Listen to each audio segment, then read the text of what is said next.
So I was just having, a normal day at school when I found out that some of the kids at school were literally homosexuals, like the homosexuals in the movies.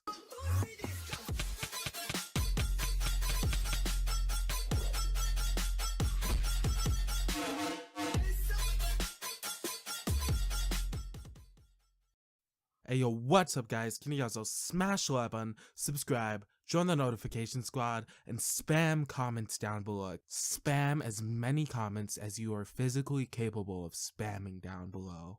As it turns out, a lot of kids at my school literally worship the devil. Now, they've never explicitly confirmed that they worship the devil, but there are things that imply that they are gays. That's just enough evidence by itself. How I came to this conclusion was because one time I was browsing my social medias. Don't forget to smash the like button, subscribe, join the notification squad, and comment down below all my social medias. Mad shout out to anyone who follows me. If we got 10,000 likes, I'll do something really insane. So anyways, the way I found out that these people were gays, one day I was just sitting on my phone, browsing all my social medias, getting the mad Snapchat streaks with random people who I don't talk to. All the normal stuff that complete savages do every day. So as I was scrolling down my feed, I noticed that a group of people called the Boogie Bois posted a music video.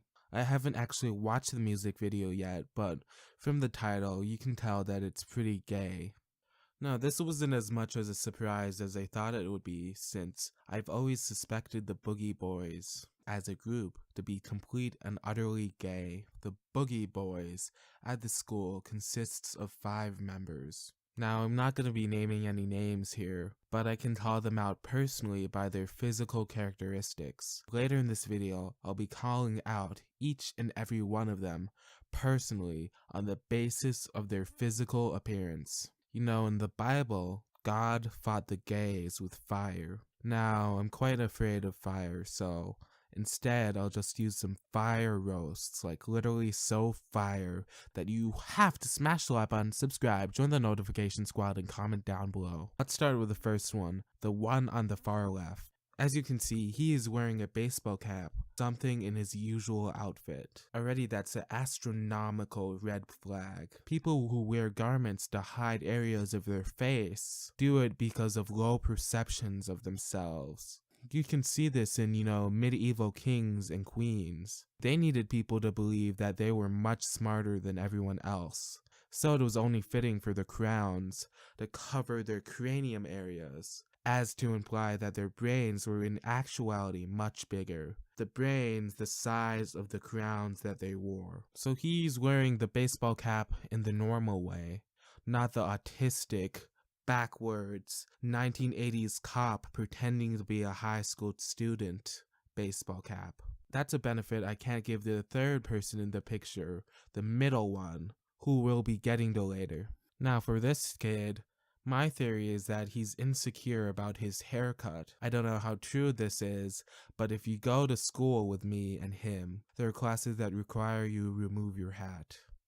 And let me tell you, his haircut is absolute trash. I think he cuts his own hair with a rusty butter knife and a kid's set of plastic scissors, because that's just how, special his haircut is. You can tell that no one, in their right minds at least, who looked at his hair would ever, not in a million years, approve this haircut. If you saw his hair, this would be enough to make you physically revulse. But for the rest of us who aren't total pussy soy boy cucks, you'll just find your eyes drawn to his hairstyle to the extent that you would be drawn to a woman's breasts if they were the size of basketballs. No, scratch that. The size of Mars. I guarantee that his haircut is just that much of a train wreck that you won't be looking at his eyes. Like if a bullet train hit your house and you were just in your driveway outside, it could be the best day in the world and you wouldn't be looking at the clouds. At least unless you're a avoidant type personality, which the next person on our roster is. You probably won't see him right away, because he's sagging like a prisoner looking for anal sex.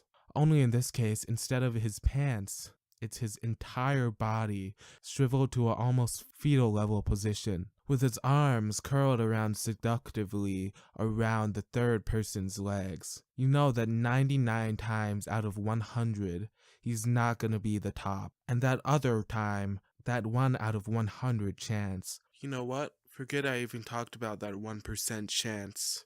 Because I don't see it in any scenario besides one involving incestuous clowns from another dimension. Other than that, there's not much to say about him. He's such a submissive type that he's like a completely blank sheet of glass that people run into because they don't even notice that it's there. He's the equivalent of lukewarm, muddy water.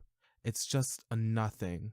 Nothing of substance at all, no value added to the world whatsoever. And then you have the third guy, Mr. Big Boy himself. Now I think this picture was taken before he decided to transition as a complete and absolute autistic spurg by donning on a backwards baseball cap. But if you know him, you can definitely see where that comes from. Him adopting a persona, however gay it might be, due to his crippling social anxiety and his insecurity about it. Now, even though he's in the middle of the picture, and by request, no doubt, he shows his extreme insecurity about his social anxiety and his social anxiety itself. I mean, just look at those sifty eyes. Just look at them and you know what he's thinking. No one likes me because I'm a complete and utter loser. Oh wait, I know how I can fix that problem.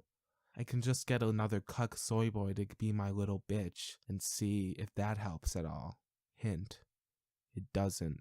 And besides, if you're still not convinced, just look at his closed body language. You see fist and palm. It's as if he's insinuating that he's smashing some little gay boys. But in actuality, he just looks like one of those villagers from Minecraft trying to scam you for all your diamonds. And let's talk about the fourth one.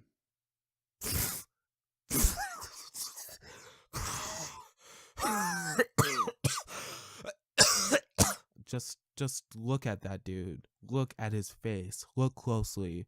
There's nothing to say here that you haven't already thought to yourself. If I started criticizing him on every single flaw he had, it would take its own video, and not just one of those run-of-the-mill 10-minute videos. It would take an entire hour-long extravaganza to even get close to analyzing every single aspect of this dude. Seriously, just look at him.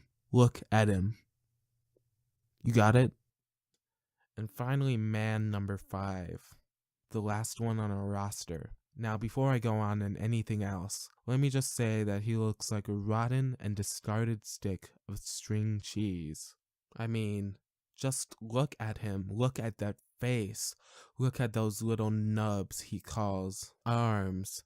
You see how he's doing his closed defensive structure? Only this time it's a little different from the so-called alpha male of this group in the middle. He placed his hands very, very strategically. See, this is just a right hand structure to nonchalantly show off his new watch. Now, we don't have to go on too much about this dude, because this dude is the primary creative source for this group's music, if we can even call it that. But you can see with no doubt at all that this dude placed himself in this position. He just set up the camera in the perfect place, enough to show off his watch, but not quite enough to reveal that it's a $5 Casio he found in the garbage bin behind Walmart.